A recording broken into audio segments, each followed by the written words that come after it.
This book is called The Boy Who Held Back the Sea.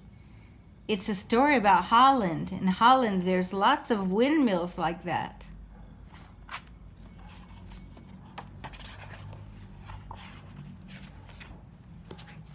And this is what Holland looks like too. Lots of trees and flat roads.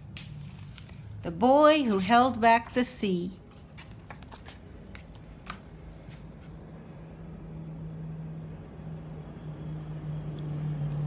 Peter had just been sent to his room for being naughty, and now there was a knock. He expected to see Papa with his belt to spank him, but it was only Grandmother and the cat. "I thought a story might cheer you up," she said, and she settled into her chair with Wilhelmina on her lap. What is Wilhelmina? She's a cat. Can you see? "When I was your age," Grandmother began, "a boy like you lived in this very town. His father was a brewer, just like your father. Jan wasn't really a bad boy, but you couldn't call him a good boy either. He was always off hunting or gazing over the dike out to the sea when he should have been studying. Worse, he was always running back into town trying to arouse the police because he thought he'd seen enemy soldiers or sea serpents.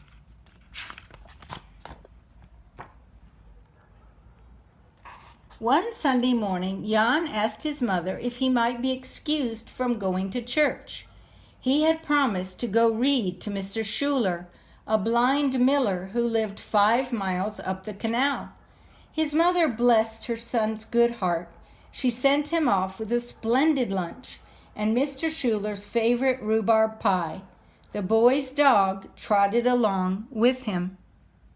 Can you see him waving goodbye with his dog?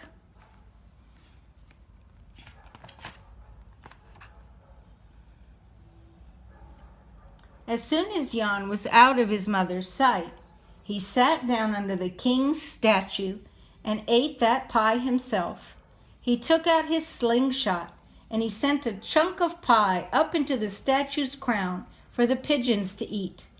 A man saw him shoot a rock through the schoolhouse window, but it was only old Captain Blauvelt. Whether or not the stories that he was a pirate were true, he was surely the last man to report a troublemaker. Jan put the slingshot in his pocket and he went off to the woods to hunt squirrels. The boy didn't much care for the lunch his mother had worked so hard on. He gave most of it to the dog. Then he got a blazing fire going and roasted a squirrel he had killed.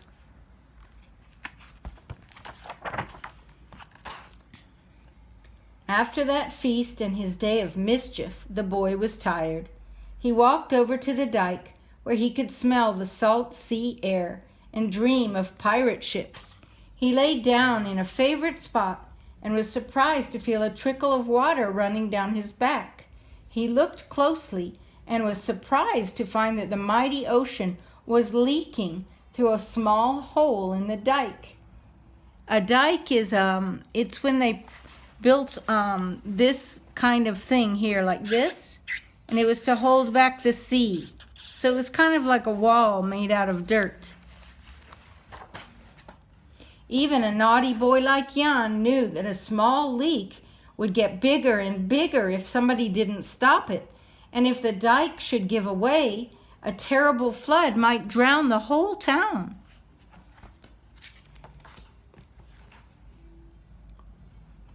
He couldn't ignore that leak. Jan knew he'd be in trouble if his mother found out that he'd never gone to Mr. Schuler's. But still he ran back to get help. He found the policeman talking with the schoolmaster and shouted that the dam was leaking. But the policeman just told him to go back to watching for sea monsters. And the schoolmaster said lying boys that didn't go to church always came to bad ends. When Jan kept insisting that it was true, the policeman finally sent him back to the dike and promised to bring help.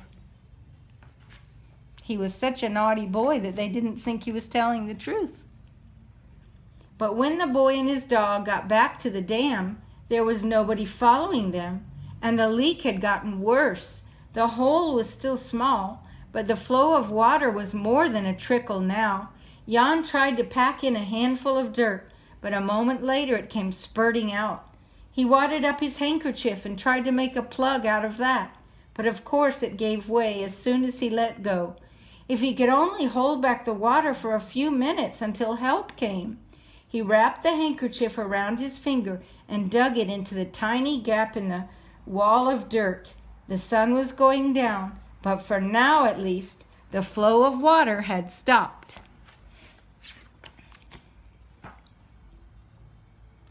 Storm clouds were gathering and the evening was turning cold. Jan had given up on the policeman and the schoolmaster, but he was sure that someone would come along.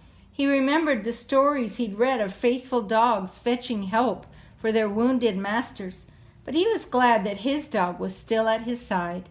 The hand that held back the sea was numb, but the boy hugged the dog with his free arm. "Someone will come soon," he said, "and think what heroes we'll be." But he wasn't sure he believed it himself.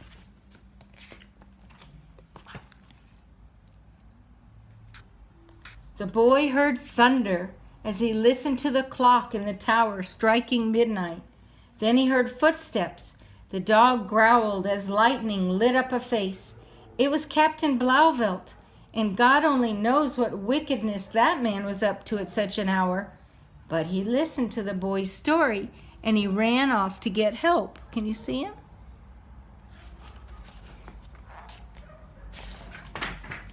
The captain stumbled into town, shouting for the guard. They appeared and arrested him for acting crazy.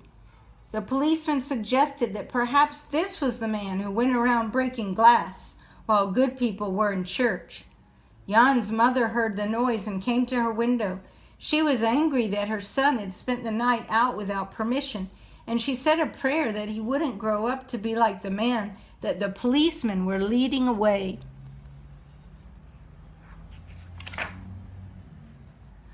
When it was dawn and the storm was over, Jan was shivering and delirious when he heard the voice of the schoolmaster. "Bad boy to be out worrying your mother at such an hour." Only slowly did the man realize why the boy was lying in such an awkward position. The boy himself was so tired he could hardly talk, but for a little while longer he stayed there as the schoolmaster at last brought men with tools. Finally, somebody did think to fetch Jan's mother and father, and it was they who finally wrapped a blanket around him and carried him home.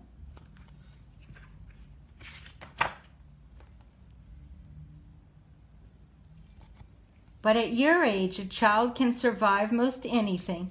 In a few days, Jan was up and about again. The town held a great festival to honor the young hero who had saved everybody from the worst flood since Noah. But when it was time for the banquet, the boy was nowhere to be found. Jan had sneaked off to read to Mr. Schuler and his housekeeper, and he'd even brought along a rhubarb pie.